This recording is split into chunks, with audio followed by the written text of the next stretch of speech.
Excellent. So I'm not going to spend too much on the background of our organization. I think everyone's familiar with who we are and what we do. So I'll jump right into understanding payroll, source deductions, and remittances.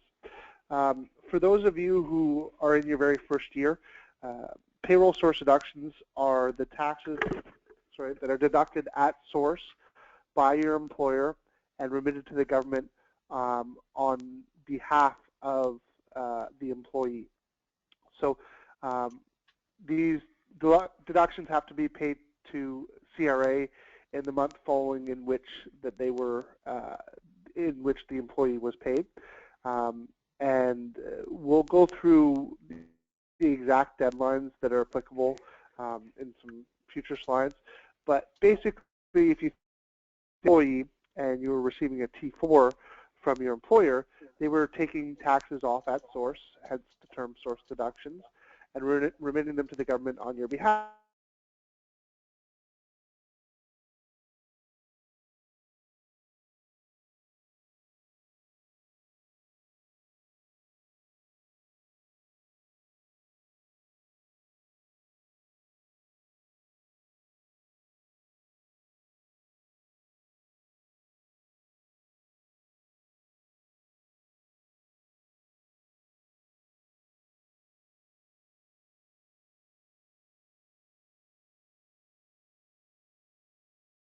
Last date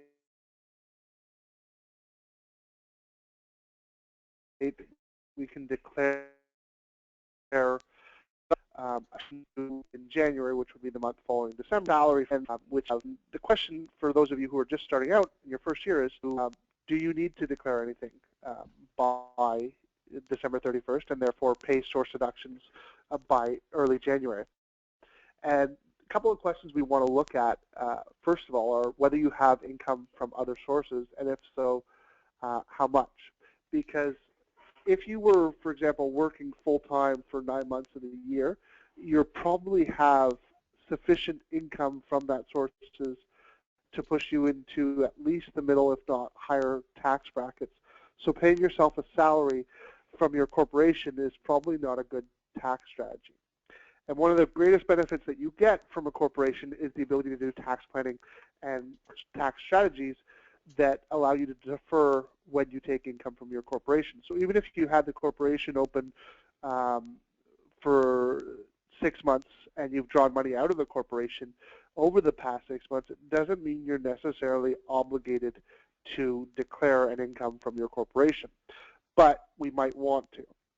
And the determining factor as to whether we want to is whether you've made full use of the lowest tax brackets. Because you can imagine that if you were working for maybe 1 or 2 months full-time at the beginning of the year, you're probably not going to have maxed out the lowest possible tax bracket. And if we declared no income for you for the 2015 calendar year, you would still have the income from your old employer, but it would be at very low tax brackets, and you would miss out on the ability to take money out of your corporation at the lowest personal tax brackets. Now, does that determination have to be complete? Does that have to be made by December 31st, or is there some flexibility to push that into like January, February 2016? So you have, most people have the ability to push income into the next calendar year, but if you push it into the next calendar year, like I say, you may have missed out on the benefit of maxing out your low tax brackets in the current year. So the last possible day that you can declare any income for 2015 is December 31st, 2015. So while your corporation might have the ability to push income into next year, you might actually lose out on all of the benefits. Okay, so meeting with, so we've got okay, thank you. Yeah. Hold on 1 second, guys. What's the one that's been so productive over there? Why is I have 7 people if I'm the wrong one?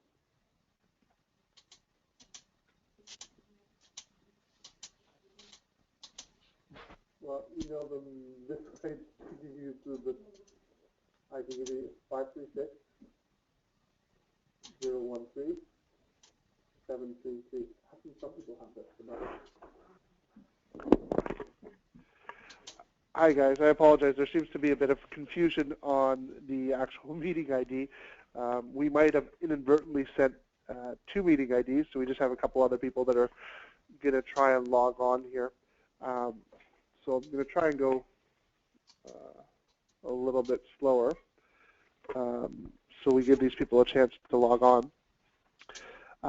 But how we calculate the remittance amount is going to be based on how much money you've withdrawn from your corporation over the last year and how much you have or you will contribute to your RSPs, and then whether you have a target net income.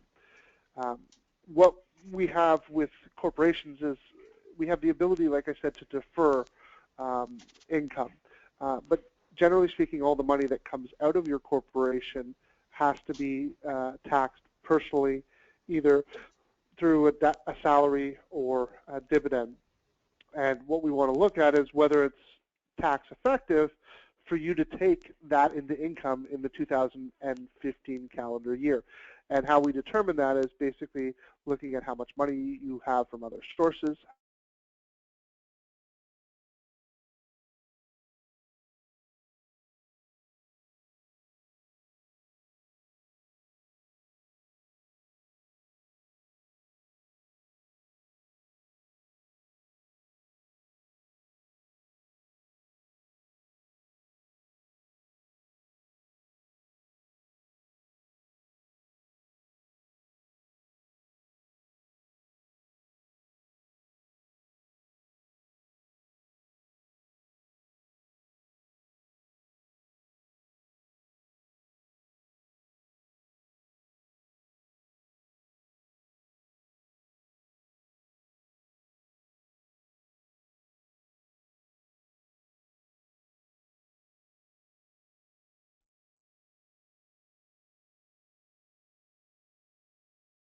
do that. And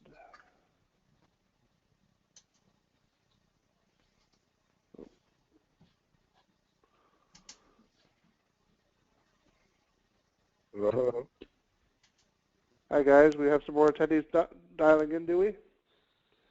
Okay. Hi, can you hear me? It's Darlene. Hi, Darlene. Oh, you can hear me. I didn't get the pin thingy, so I wasn't sure if it would let me speak.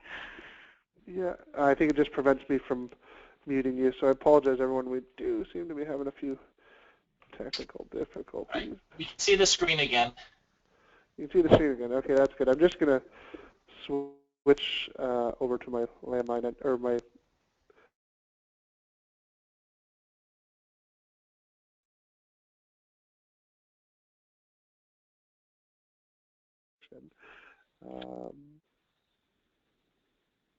but let me make sure I'm actually connected to my iPhone. And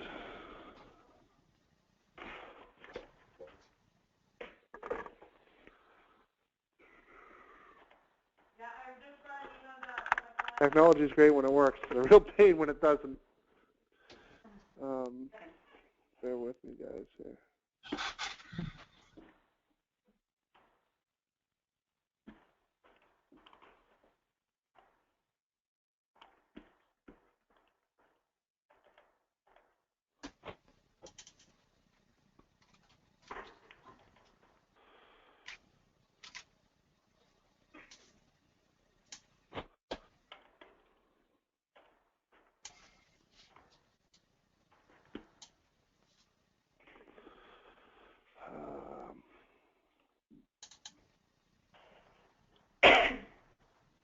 Oh, you know why that's not working, actually.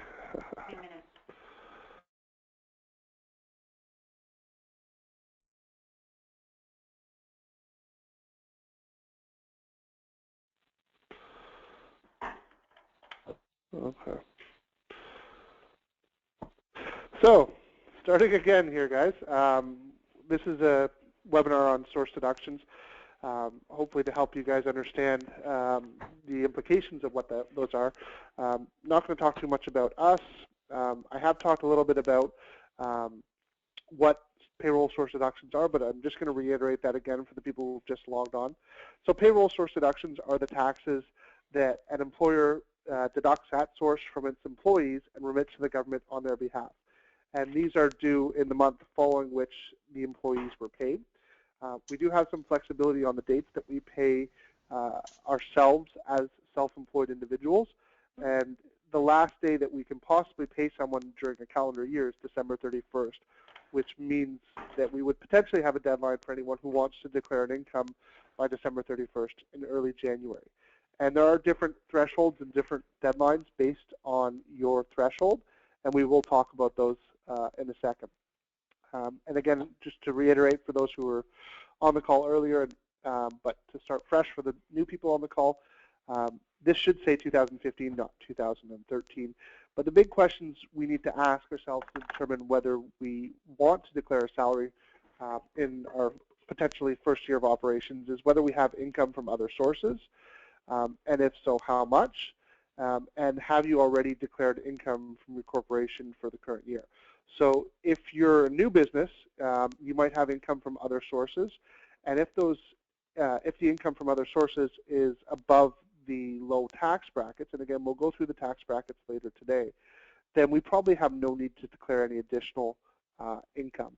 The only exception would be is if we have an extremely high amount of revenue coming in from the corporation, and even though we have income from other sources, we might want to bump that up just to, again, smooth the income over as many periods as possible. The idea with tax planning is we want to keep our tax brackets as low as possible, but we want to make sure that we're making use of the low tax brackets. And we'll see the different tax rates and the different tax brackets and how they relate versus the corporate tax brackets in a minute. So for calculating your remittance, we have sent out a spreadsheet that was sent in an email earlier on. And in that spreadsheet, we do ask a number of questions, including how much money have you withdrawn in your corporation since last year, how much have you or will you contribute to your RSPs for 2015, and do you have a target net income? And then, of course, do you have any family members you'd like to split income with? The reason we ask these questions is because these are going to help us formulate a tax strategy for your company. The big limiting factor for corporations is that the more money you pull out of your corporation, the more you're going to have to pay in tax personally. Now, we do ask you to try and help us calculate the amount of money that you've earned less the expenses, and the purpose of this is to help us understand what the net income of the corporation will be so that we have a full picture when we're determining the planning for the current year. Because if we know the corporation is going to have a lot of net income and yet we're declaring very little personal income in the 2015 year, we might not be taking full advantage of the tax planning strategies. We also ask about RRSPs because RRSPs are a deduction that reduce the taxable income on your personal side. So if you've made a large contribution to RRSPs or potentially a large withdrawal from RRSPs, those again will affect the tax planning strategy. And we do need your help in trying to figure out a target net income. If you don't know what that should be, we'll work with you to figure that out. For most people, the goal is to keep it as low as possible. We, in most situations, want to target the lowest tax bracket where we can. But of course, that, as I've said earlier, is limited by the amount of money that you've taken out of your corporation. If you're taking out $100,000 out of your corporation year over year over year, you can't target a personal tax strategy of only $40,000 because it's not sufficient to cover your withdrawals. The remittance due dates are always based on when your employees are paid. What we have when we're self-employed is we have the ability to declare income any date during the calendar year plus up to 6 months from the year-end date of your corporation.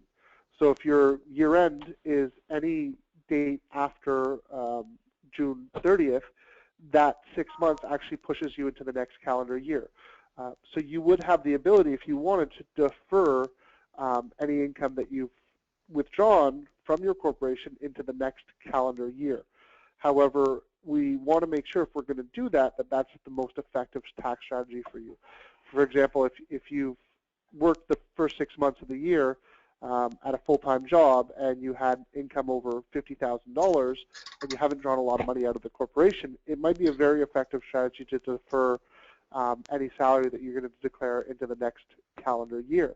However, if you only worked for 3 months and you have maybe, say, $20,000 in the first 3 months of full-time employment, then you'll probably want to increase the amount that your personal tax bracket is, or personal salary is, up to at least the lowest tax bracket, because once the year passes, there's no longer the ability to make use of those low tax brackets. So in most situations, we do want to at least have an income up to about $40,000, which is the top end of the lowest tax bracket. Your due dates will be dependent on your threshold. For anyone who's brand new, your threshold will be basically a new remitter, which means your deadline will actually be the 15th of the following month. Most of our clients, we tell them to pay by the 10th of the following month, just to give you a couple of extra days. And once you've been in business for more than 2 years, most of our clients tend to fall into that threshold. And we'll go into what determines your thresholds in another slide, so we'll come back to that in a second. I'm not going to talk about going bankrupt, because hopefully none of you will, but if you do ever come into the situation where you're potentially looking at filing bankruptcy, the number one thing is come and have a discussion with us, because there's lots of different things that we can do to help you with that strategy. In order to determine your remitting period, it's based on your average monthly withholding amount in the previous 2 calendar years, or 2 calendar years ago, which is why I say for the first 2 years, you guys are going to be new remitters, which means that your deadline is actually going to be the 15th of the following month in which you pay your employees. So assuming you're declaring salary at December 31st, it would therefore be due January the 15th.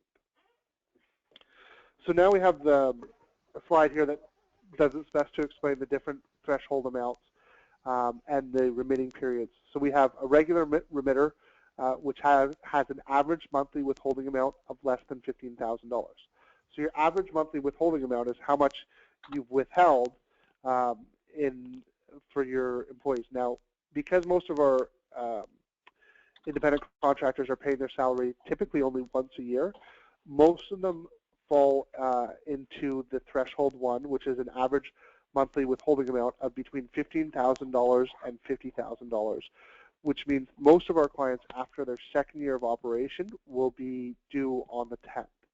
So although new clients aren't actually due on the 15th, we do tend to recommend everyone pay by the 10th, because even those new remitters, it gives you at least a couple days of buffer.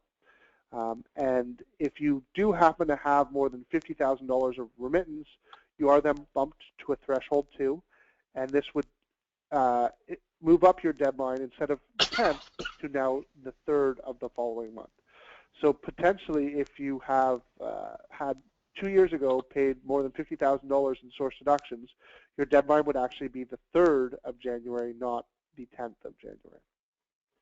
There's also another option for quarterly remitters that this doesn't apply to most of our clients.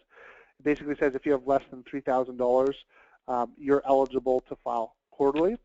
One, most of our clients don't have less than $3,000 in remittance. And 2, for most of our clients, we're opting to pay your salary once a year rather than every single month. Now, you can imagine when you were an employee, you were getting paid every single month, and your employer was taking taxes off every single month and remitting them to the government every single month. For most of our clients, what we say is the money you withdraw from your corporation is actually a loan or director's advance to pay for expenses on behalf of the corporation.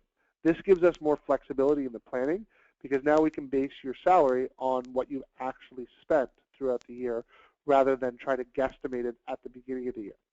Because you're only paying it once a year, the quarterly remitter doesn't provide you any benefit, because it doesn't help you to pay every quarter instead of every month, because you're actually only paying once a year. Now, one of the things that's really important to understand is the language and verbiage that we use around source deductions is very specific. And if CRA ever contacts you regarding your source deductions amounts and deadlines, which is quite common, particularly after the first year, because they'll see a remittance for 1 month but then not the next, and they'll say, hey, how come you're not making any remittances in this month? And the answer needs to be very brief, and it's just simply that I have no employees with any eligible remittance during this period.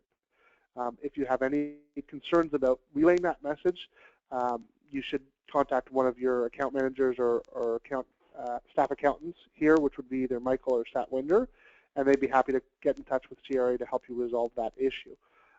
But you have to be very careful because many junior auditors don't understand the concept of taking money out as a loan. They'll assume that any money that you've taken out of the corporation should be deemed to be a salary, and they'll then say that you are late for filing. So you have to be very careful in the language that you use when dealing with CRA. But if you keep it short and simple, which is just, I have no eligible employees with any remittances due this period, and keep it to that, you shouldn't have any issues whatsoever. If you are new to business, we have not registered you for a payroll source deduction number. We do have a business number that you have registered for, but we don't register people for payroll right away because, and the reason we don't do that is because there's lots of reasons why you wouldn't want to make a payroll source deduction in the first year. As I mentioned before, if you had 6 months of income and you're into a middle or high tax bracket, there's no advantage of you declaring any additional income in this first year. And if we register you for a payroll account right away, then you're sort of on CRA's books and they're looking for you to make a remittance. So if this is your first year, there will be a couple of extra days required to make sure that you register for a payroll source deduction account. And it's really quick. How long does it take to do that, guys? Just a few minutes over the phone? Yeah. So it doesn't take very long. And CRA, once they do that, will send you out a remittance form in the mail. If you are planning to make a remittance at the bank or by mail, you do need the remittance stub. If you're paying online, you can do that without the remittance stub. Unfortunately, the remittance stub is specific to your business, and it's not something that we can print for you. It's something that you must receive from CRA themselves. I incorporated about a decade ago. I was a contractor for a few years, then joined as a full-time employee for about the last 6 or so. So at one time, I did have a payroll remittance stub, but I haven't used one in 5 years or so.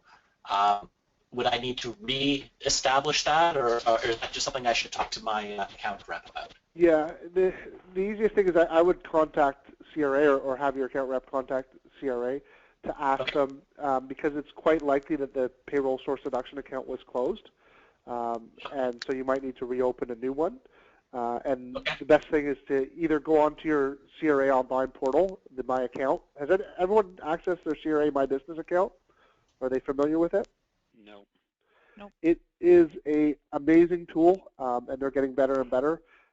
They even actually, CRA now has apps. I don't know if people are aware of that. They actually have an app out that's actually a really great app that helps you understand your deadlines for things like source deductions, GST, HST, and corporate tax.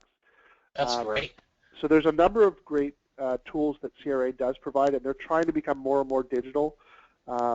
So that it's definitely one of their initiatives. I was at a webinar a couple weeks ago where we had the CRA out, and I was actually shocked at how technology forward they were, and some of their their roadmap and some of the things that they were planning to offer in the future. So definitely take advantage of those tools that are out there. Unfortunately, if you don't have access to your My Business account right now, it does take, I think, 5 business days for them to mail you out the code that you require to be able to get the online access.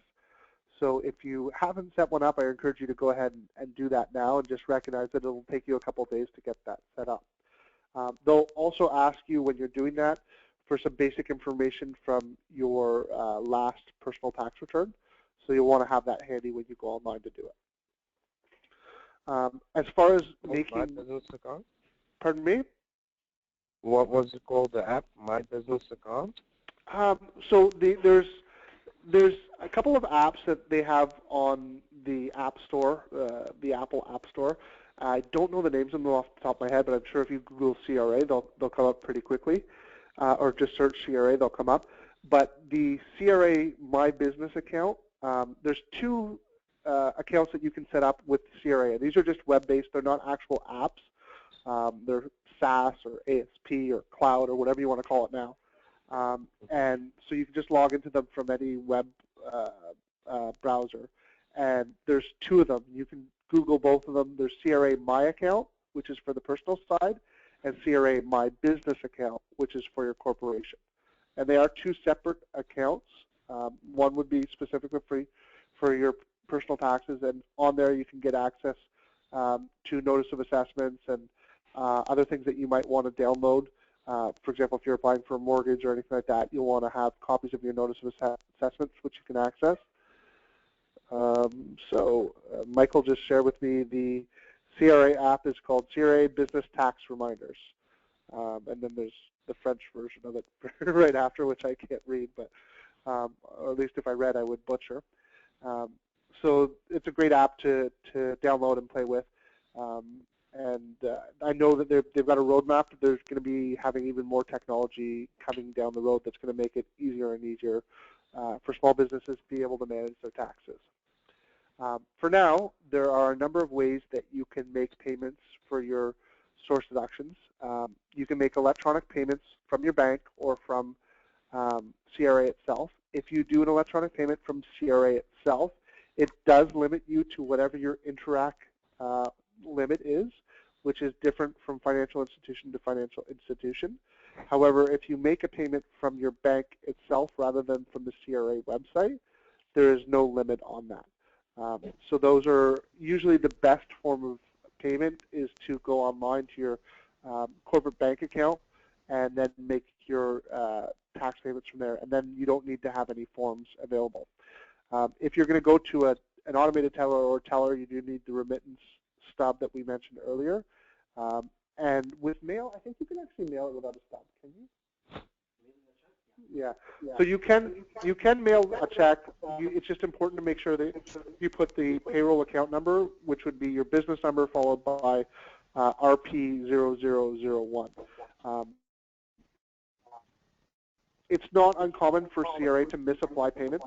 The good news is if they've received the payment, you can always call in and get it applied to the correct account. So that's usually pretty straightforward. If for whatever reason you cannot make your payment and we're planning to declare a salary, it's important to get in touch with CRA and make payment arrangements. This will prevent them from putting freezes on your accounts, which does happen primarily with GST, HST, but it has been known to happen with payroll as well. So if for whatever reason you can't make your payment, the best thing to do is get in touch with CRA and make an arrangement with them. Sorry, can I raise my hand for a second? Sure. Sorry. So last year when making my source deduction payments, we wound up with an issue where at the last minute, because we left it too late, and when trying to make our payments, because you can put them as an online payee, essentially, on your bank. So we were business banking through RBC. And they did subject us to a $10,000 limit, which was a problem because we had to do it over a number of days. Right. But they had a special for $25 one-time payment. You can open up a business, like a pipe directly to them, and we were able to do like 25,000 at a time. Okay. So I don't know if that's changed based on what you're saying, but. Yeah, no, well, it's all dependent bank over bank. In fact, some banks, there's one of the major five, I can't remember which one it is right now, that actually you can't even make an online payment to. Do you guys happen to remember which one that is? No. I personally bank with TD, and I don't have any limitations on the amount that I can pay. But I know it is different from bank to bank, and unfortunately I'm not familiar with the specific rules for every bank. Okay. Yeah. Yeah, and the guys here are saying there is oftentimes limits of between 5 to 10 grand depending upon the bank. One of the other options is there is now a company called Plastic or Plastique. Let me see if I can Google it for us. They charge you a lot of money. Yes, but the only advantage is they allow you to pay by credit card, which sometimes is the only option for people. Let's see if I can find this for.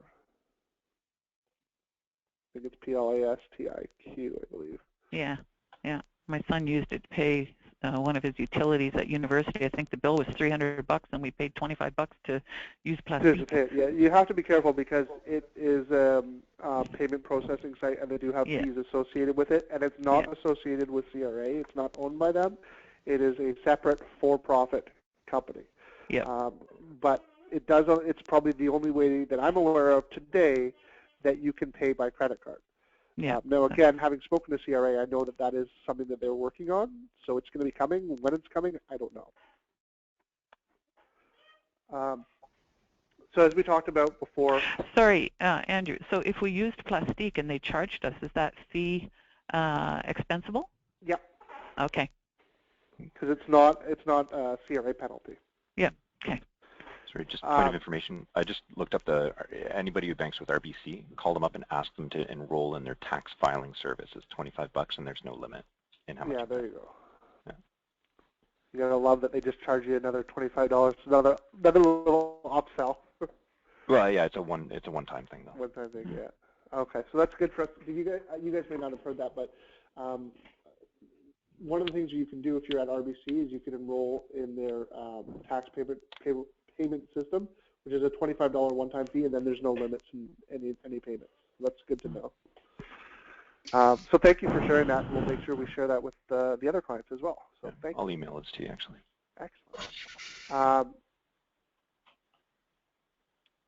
So this is just talking about the different forms that you have that you'll receive. If you have been in business for a while, you will get forms that tell you have an amount owing sometimes, and if you're planning to pay that amount owing, you should use that specific form that they've sent you. Again, we can't print these forms for you, so if you don't have access to your form or don't have time to get the form, that really limits the amount of options that you have. One of the other things to note about online payments is we always recommend giving it a couple of days to clear, because again, it can vary bank to bank, but most banks need 24 hours for the payment to actually clear and process.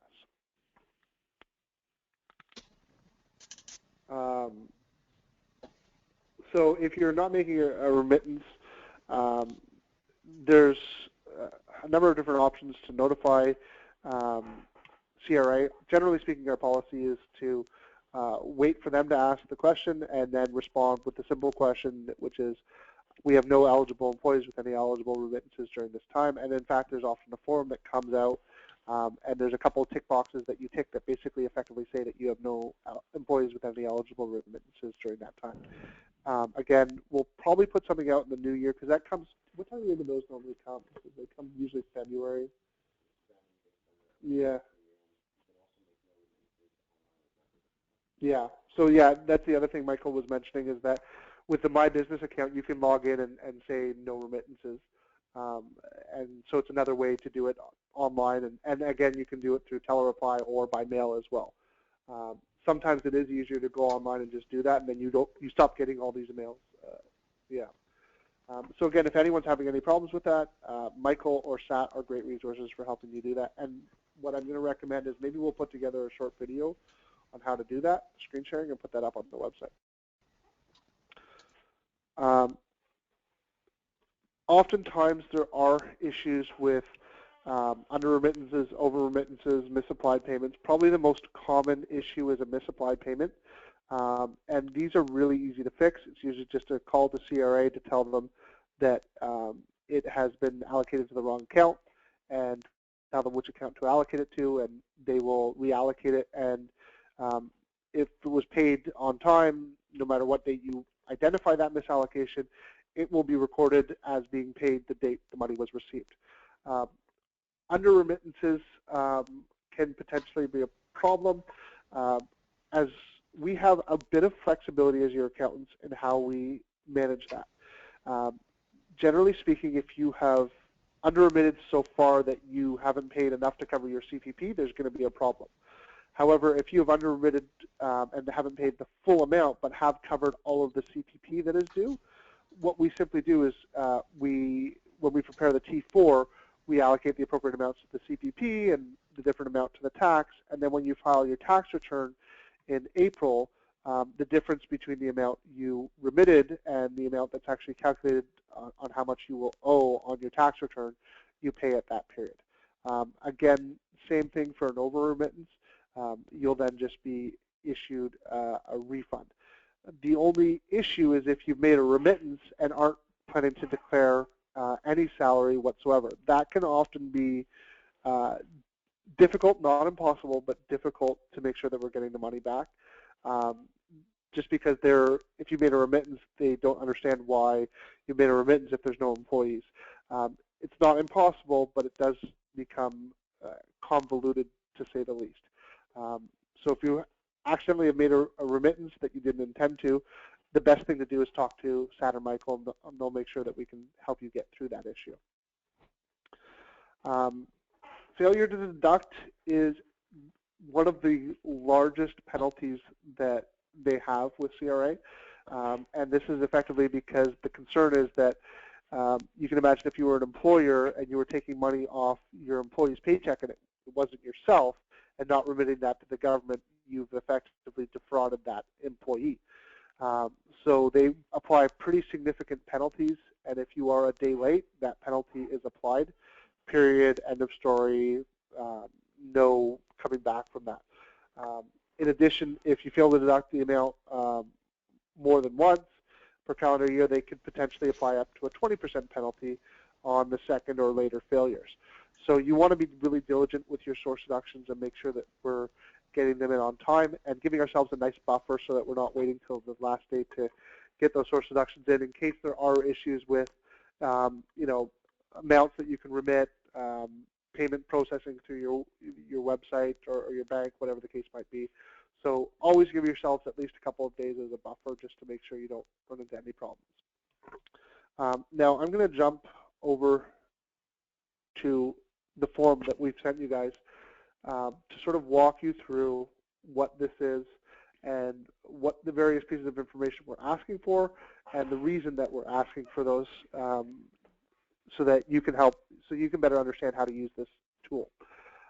The purpose of the whole tool is to help us figure out what is the best tax strategy for you. Now, this should really be moved up to the top, but at the bottom of the page, we have the approximate tax brackets for 2015. One of the things that this is a bit misleading because it doesn't show the basic personal exemption, which is 10,500 and something, I think 10,522. Yeah, so there's a basic personal exemption where, for the most part, it's free.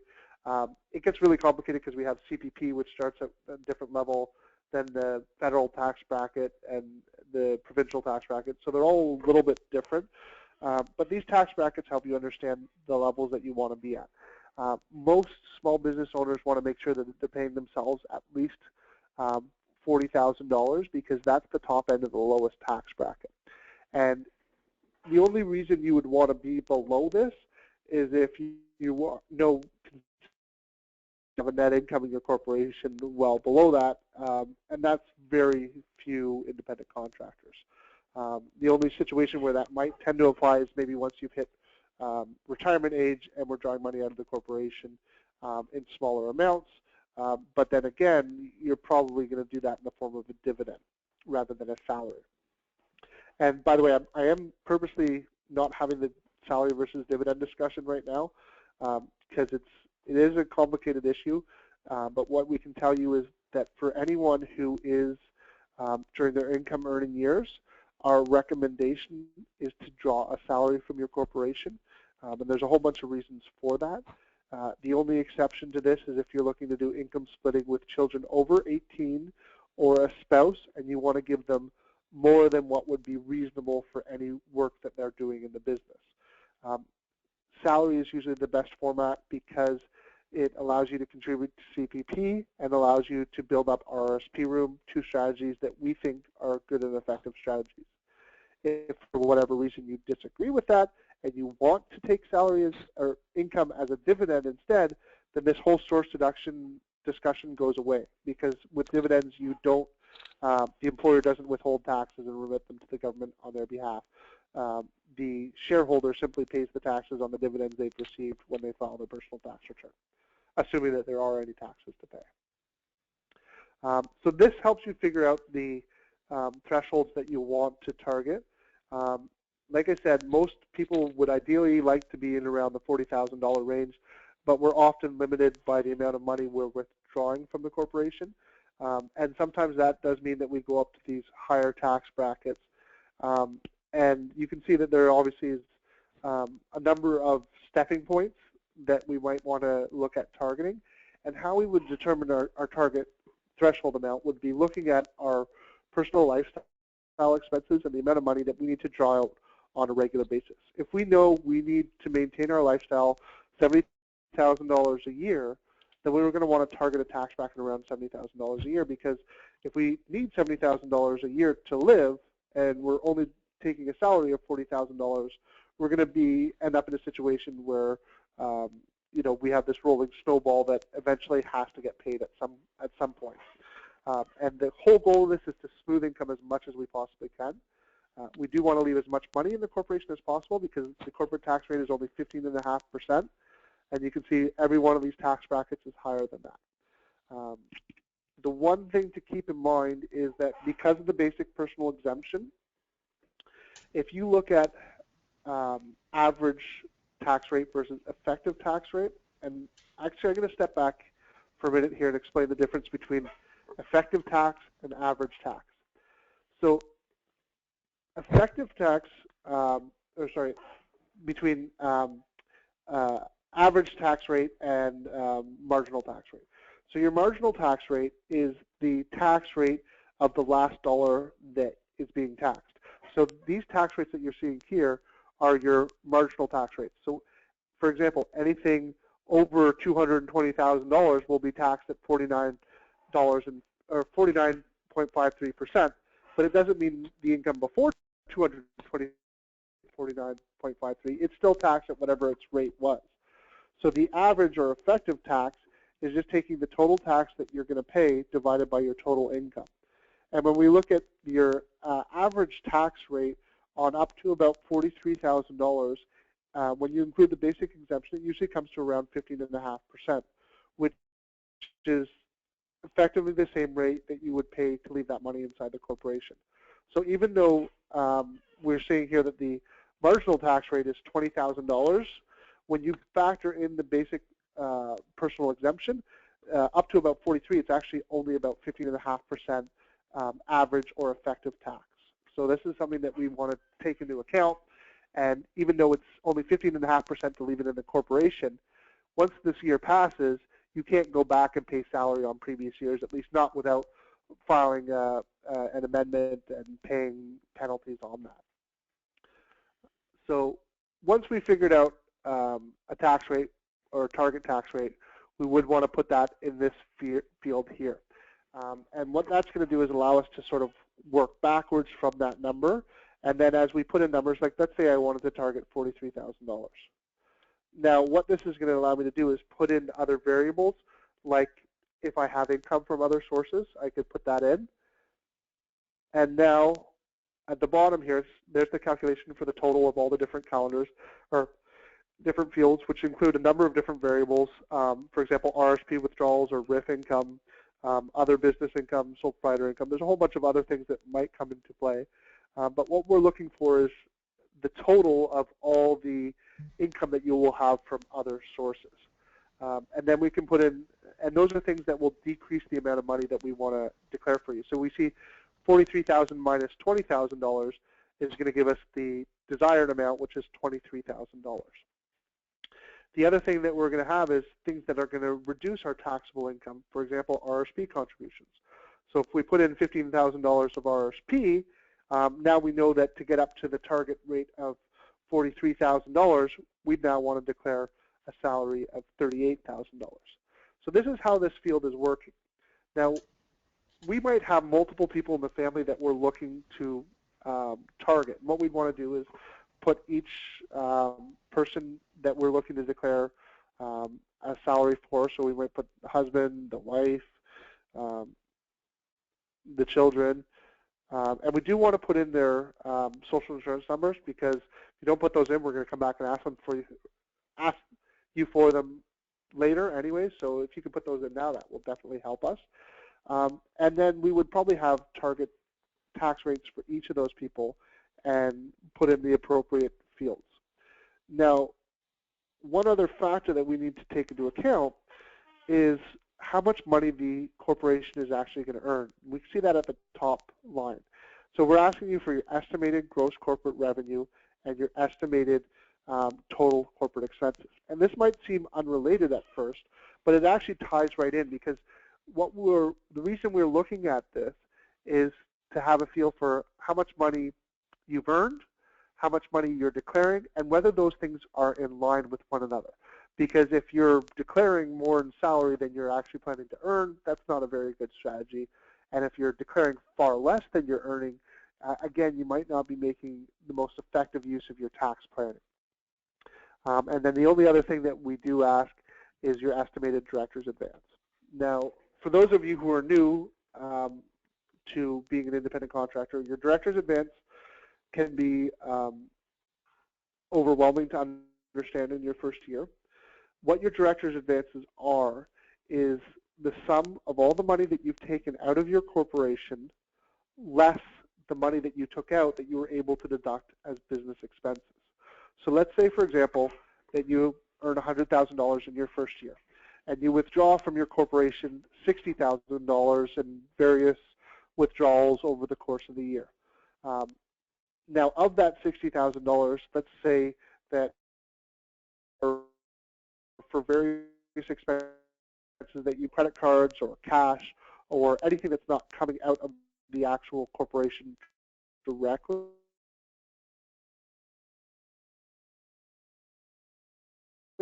your director's advances are now $40,000.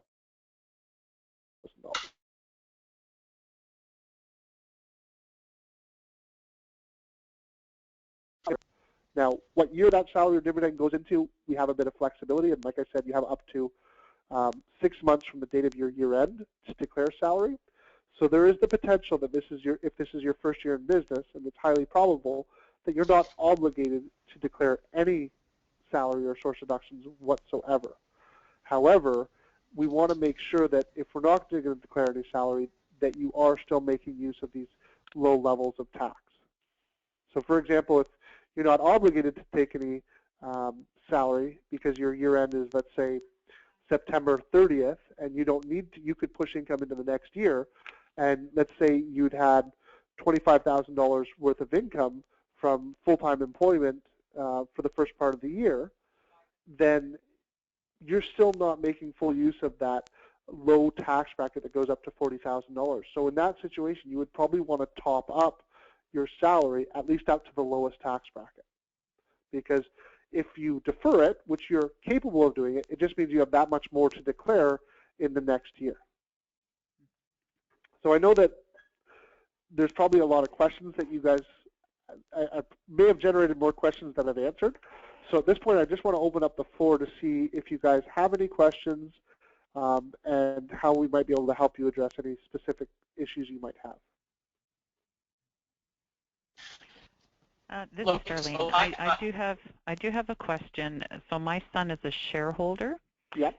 He's away at school now. If you scroll down a little bit so I can see, you want me to kind of target an income for him? Potentially. Now, your son is a shareholder, which means that he has the option. I'm assuming he's over 18, correct? Yes. Okay. He's 21. So he's eligible for either a salary or a dividend. Correct. The advantage of a dividend is that you don't have to justify any involvement in the business whatsoever to declare an income for him. Sorry, the advantage of a dividend, you said? Yeah, so you don't, okay. and if you're paying him a dividend, you don't need to worry about putting him into this spreadsheet at all, because we're not going to be paying him any source deductions. So no, we're not worried about targeting an income for him, because we'll do it as dividend. But if I pay him a salary, I need to submit tax or source deductions for him. Exactly, in which case we would want to factor him into this calculation. I see. The advantage of a salary is that, like I said, he'll be making contributions to CPP, which are good for him in the long run, and he'll also be building up his RSP room. RSP room, yeah. Okay. Now, one thing I will mention, I know I didn't want to go into an in-depth discussion on dividends versus salary, but there is no difference in tax between the dividend and the salary. There's a difference in which taxes you pay. But when you sum the total of all the taxes, they should be the same. Okay. Now, what the only difference is CPP, because CPP isn't a tax; it's a pension. So you will end up paying the CPP for salary, which is an investment, but it will be an out-of-pocket payment that you must make that some people don't value. Okay. So would I speak to, I think my guy is Michael, would I speak to Michael to decide if I should target a salary or just dividends? How would we, Yeah, and in fact, it would probably be either Michael or Sean, who's your account manager. Right. And usually, so Sat and Michael are great for helping get all the information organized and ready for Syed and Sean. Now, Syed and Sean are usually the ones who will do the high-level tax strategy for you. Okay. Yeah, I've had an email from Sean, so I'll give him a call then to see about that. Okay, all right, it's always worthwhile to spend a few minutes going over high-level tax strategy. We are obviously a time and materials-based firm, so keep that in mind, but tax planning and tax strategy is the #1 area where you can save the most amount of money. So it's definitely a worthwhile conversation. Okay, all right, thank you. No problem. And again, the more proactive you can be with your tax planning, the better off you'll be. Okay. Any other questions out there? So how do I put all of this into practice? Is it just making an appointment with my C4IT accountant, and then we I fill out these forms and we sit down and we make it happen? Like, I just want to make sure before the end of the year that. Yeah. So typically, what we would recommend is fill in this form that we've sent you, send it back to your account manager, and if you're comfortable enough with the form and you're comfortable with that, we will actually do the tax planning right out of that and send it back to you with the amount of money to pay and when. And if you want to have a more in-depth conversation, when you reply, just say, hey, Sean, here's my information. Can we book a time to chat? Or, hey, Syed, here's my information. Can we book a time to chat? And even if you're not sure 100% what to put in these forms, the more information that you can put in, the better off he'll be to be able to start that discussion, at least from some knowledge base. Okay. Okay. Anyone else? Any other questions? I have a question. There is an expense piece of it that comes to the play when you need to fill up this form, because you need to know how much you want to expense from the company. And you wouldn't know the exact number until the end of the year, so it only gives you a couple of days to actually catch up to the deadline. So that makes it very, very difficult. How would you suggest to go about that? Yeah, unfortunately, in your very first year, a lot of it is guesstimating because you won't know what the final numbers will be. But it's also good to remember that it doesn't have to be exact. Really what it's going to revolve around more than the amount of money you've withdrawn from your corporation is going to be really around the ideal tax brackets and tax strategies, and at least a high-level understanding of how much money we think that you're going to have over the course of the year. It doesn't need to be exact, because your year-end is going to fall either, at the very least, in the last 6 months of the year, if not into the next calendar year. Anything that if we actually under-remit for whatever reason or we under-declare, the rest of that could be pushed into the next calendar year. So it doesn't need to be exact. We just want to try to plan as best as we can based on as much information as we have available. And unfortunately, like if you have a January 31st year-end, you know, you're not possibly going to have all that information available to you. So you just want to, you know, project it as best you can based on the previous months. And it won't be exact, but it'll be a ballpark. Okay, understand. And another question, Andrew, you had in the spreadsheet there was the car loan section. Is that means that like if I have a car that I partially use for business and partially for personal use, basically like a percentage-wise, do I have to put the whole car loan number there, like, or is it what's that thing? Yeah, there? so I apologize. I should have gone over that in more detail. The car loan is specifically for loans you're taking from your business for the purchase of a vehicle. One of the strategies that we have available to us as small business owners is the ability to use home loans, car loans, or loans for purchases of cottage or boats even. And what this does is allows us to take money out of the corporation in a lump sum without having to declare it as income during the calendar year. So that's just really meant for people who are taking out a large lump sum of money for the purchase of either a vehicle, house, or a car, or a boat. So if you've made any big purchases in this year where you haven't financed it, keep in mind you can't loan yourself money from a corporation if you've actually also borrowed the money from another lending institution. So you can't loan more than 100% of the value of whatever it is you're purchasing. And there's loans available for cars, boats, cottages, and homes. And when you do that, would it not make that an asset to the business, and then when you try to sell it, you have to pay business tax on it? It is not an asset to the business. It is a loan to a shareholder, or sorry, not a loan to a shareholder, a loan to an employee. Okay. And there's terms that it must be repaid to the organization. And there's a prescribed rate by CRA, which is very low. And because you're the employee and the employer, it's sort of left pocket, right pocket. So the interest itself is not a cost to you, but the interest becomes taxable. So you're paying tax on interest, so a percentage on a percentage. So the cost is very low. And the advantage of a home loan or a car loan is that you're able to smooth income over longer periods of time. So for example, let's say you wanted to take $100,000 out for the down payment of a house. If you were to take $100,000 out in the current year, that's going to bump you into a high tax bracket.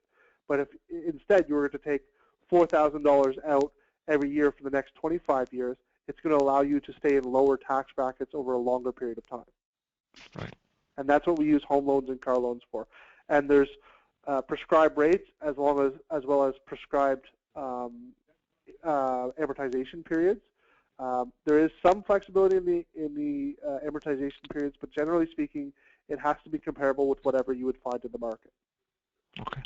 Okay. Yeah, thank you. No problem. Any other questions? I've got a question. How do I know who my account manager is?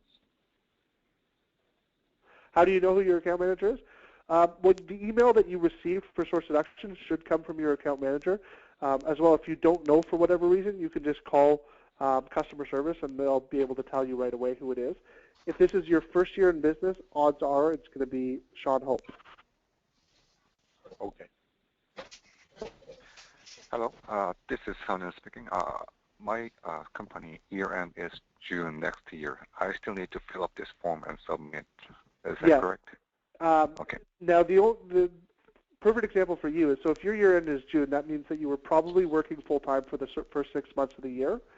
And if your income for the first 6 months of the year is over the lowest tax bracket, odds are you're probably not going to want to declare an income. Okay. Okay. So you're saying this year I do not need to declare income? Yeah. So you're certainly not obligated to declare an income. The only thing you might want to consider is if you want to top up to bring your income up from whatever level it's at from your full-time employment up to a higher tax bracket. And the advantage would be, so again, imagine you've got a year end that's in June. And between the start of your business to the end of the year, if you only withdrew $50,000, you're probably not going to want to declare any income in the first calendar year. Now, if you withdrew $100,000, you might want to spread that over the 2 years because while you'll have income in the first 6 months, it's probably less than the $100,000. And if you deferred it all to the next year, you'll end up with more tax payable next year, pushing you into a higher tax bracket. So the idea is to try and smooth the 2 years or average them as best as we can. Okay. Okay. I was employed until July this year, and until July this year. So odds are you're probably over the minimum tax brackets and into a higher one. I would doubt that you would want to pay yourself any salary in the current year, in which case you can ignore most of this stuff.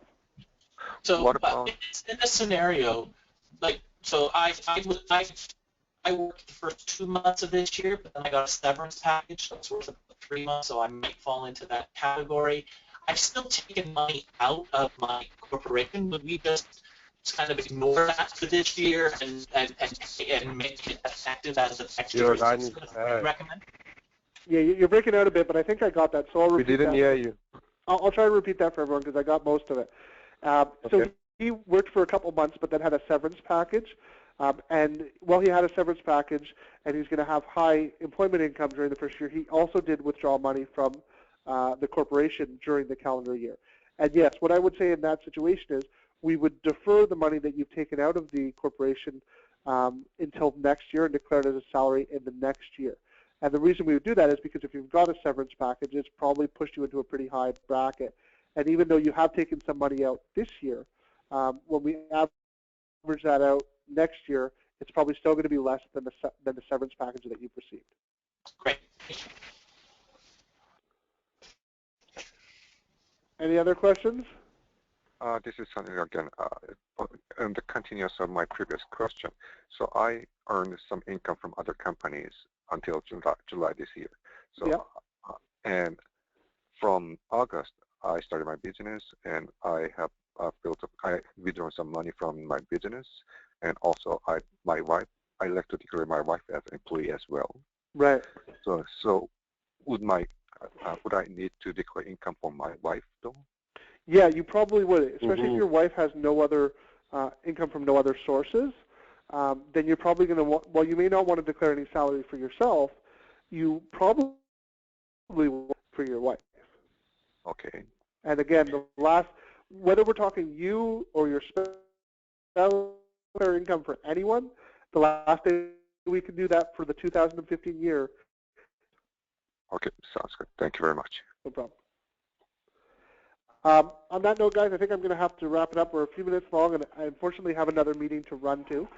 If you do have any other questions, feel free to put them through to customer service. We're going to try and put together some more information as well on this. Though we've recorded the session, so we'll make that available for other attendees. We're probably going to put together a couple of other things on how to make remittances, tips like that RBC one we mentioned earlier today, how to set up your payroll account numbers, some stuff like that. So there'll be some FAQs coming out of this. I know it can be overwhelming for you guys in your first year, but we're here to help. And if you have any other questions, feel free to shoot them through, and we'll do everything we can to help you. Okay? Bye.